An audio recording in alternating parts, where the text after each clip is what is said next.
influence of technology and personality resides a select group of individuals. Those individuals are known as technologists, and they put their thoughts on the line for you.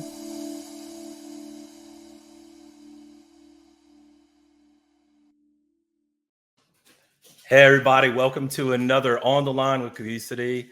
Today we're going to be talking about air gapping and why it matters. I'm Jed Wallace. I'm a technologist here at Cohesity, and today I am joined by our one and only Theresa Miller, the Director of Technical Advocacy. Theresa, good to have you. What's going on?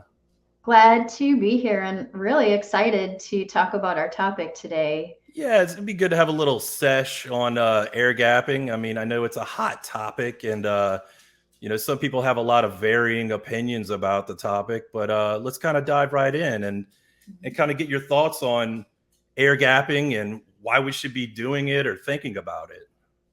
Sounds good. Yeah. So, what does it really mean? I think that it means it's more critical than ever to have a copy of your data somewhere that it can't be tampered with or accessed by the wrong, in most cases, software or problem, right? I think ransomware is one of the common ones that is impacting backups, and they actually can seed ransomware right into the backup. So I think that's one of the reasons we want to be thinking about it.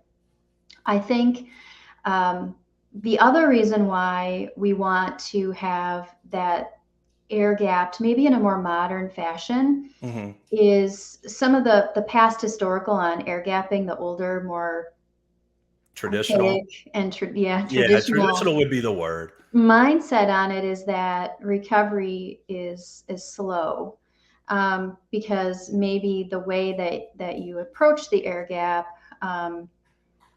was with one of those really old methods. So yeah, we're not going to dive into that quite yet. I know we want to talk about what the older methods are versus the newer as we continue the conversation. But I think really the big answer is it's cyber threats, cyber security, brute force attacks. That's another one. If someone gets your creds, they could mess with your backups, right? We're in a whole different ball game. We're in the world is different, right? We're in a world of ransomware and bad threat actors, and people want to get your data no matter if it's just your name and a phone number. They want it. They want to sell it on the dark web. It's just a minefield of, different security obstacles we have to kind of, weave through on a daily basis. And so this is, just another one of the little pins in security that we've got to poke a hole in and look at real well. So, being truly air gapped, in my opinion, though, it kind of brings me back to, do you have to have a closed network? Are using access control lists, is that enough? Least privilege, giving people only the access that they need to these systems. Is that enough for some people? What are your thoughts?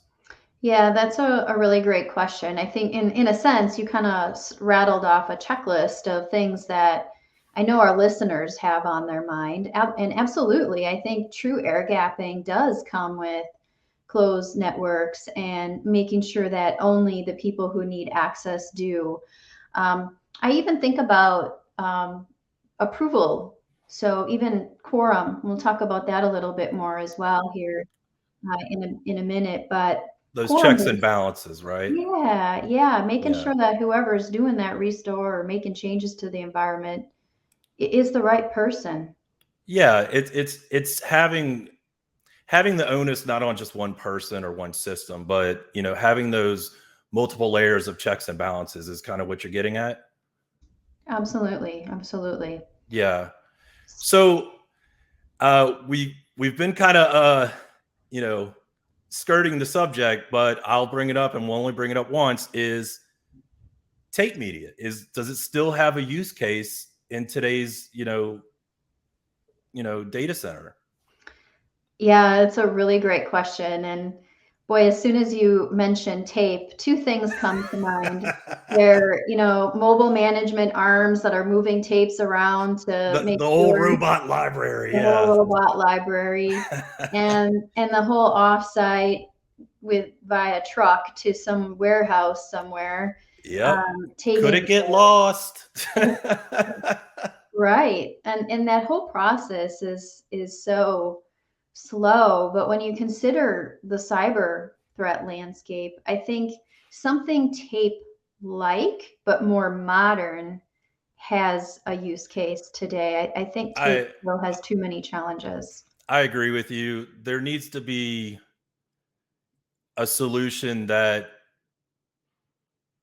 increases, decreases the recovery time, to those clean backups. We'll say, I mean, that's very crucial, especially in a 24/7 world we live in. Everybody wants access right now, because they're on their phones and on their computers, and it's a fast paced deal, so.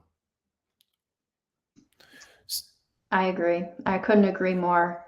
Well, let me ask you a question, Jed. I'm curious, there's a lot of different data types out there. Does everything need to be air gapped in a modern deployment? Does every type of workload need to be taken off site in some way, shape, or form? So I know you and I have had these discussions in the past, and it's a really good question. And I think ultimately the answer is yes.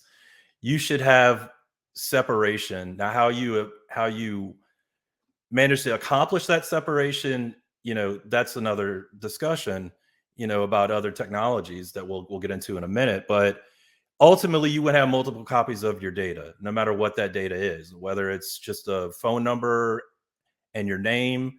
All the way up to credit cards and social security numbers and all that other jazz. It's not just limited to PII. People's private information. Data is data to me. So if I'm in charge of protecting it, I'm going to have multiple copies in multiple different places, whether that's having a copy of the data center, a copy in the cloud, or a copy at a privately managed data center somewhere else in the country. That's what I'm going to do. I think the key is really having those multiple copies, no matter what type of data it is.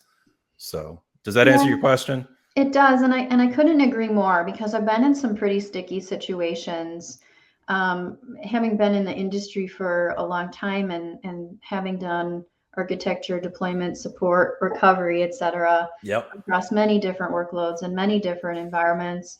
One situation stands out to me in particular, and that was that the team at this particular employer that managed all of the dev test environment made the decision not to protect it at all. And Sorry, you and see me so shaking my head. I've been down that road, Theresa. yeah, So yeah. And I was one of the unfortunate ones to deal with the aftermath of it, which recovery is not easy, even if it's dev test without a backup. So for those people listening today who are like, well, there might be exceptions, I would ask that they rethink that. If you have enterprise data in any way, shape, or form in a workload, there's a really good chance you're going to want it back if something happens.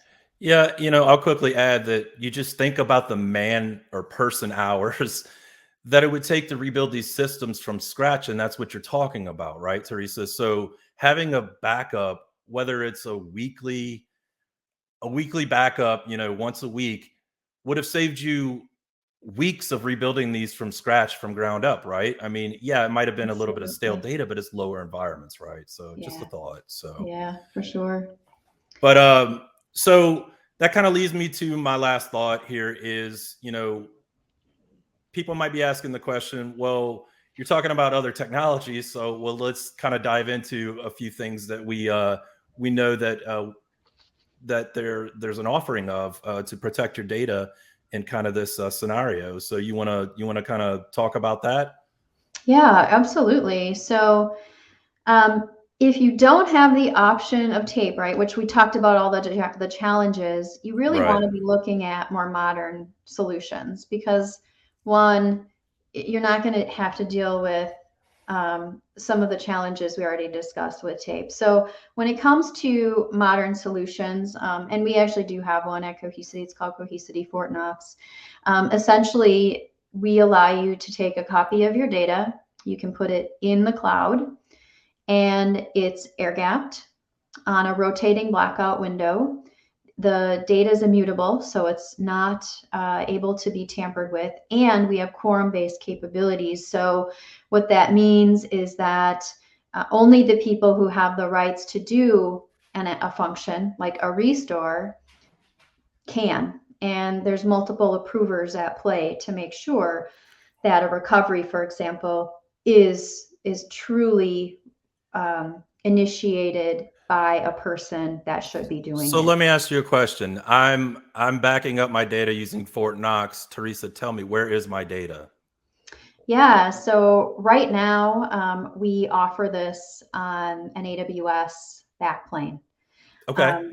Yep. So in our case, in the cloud, it's an AWS offering.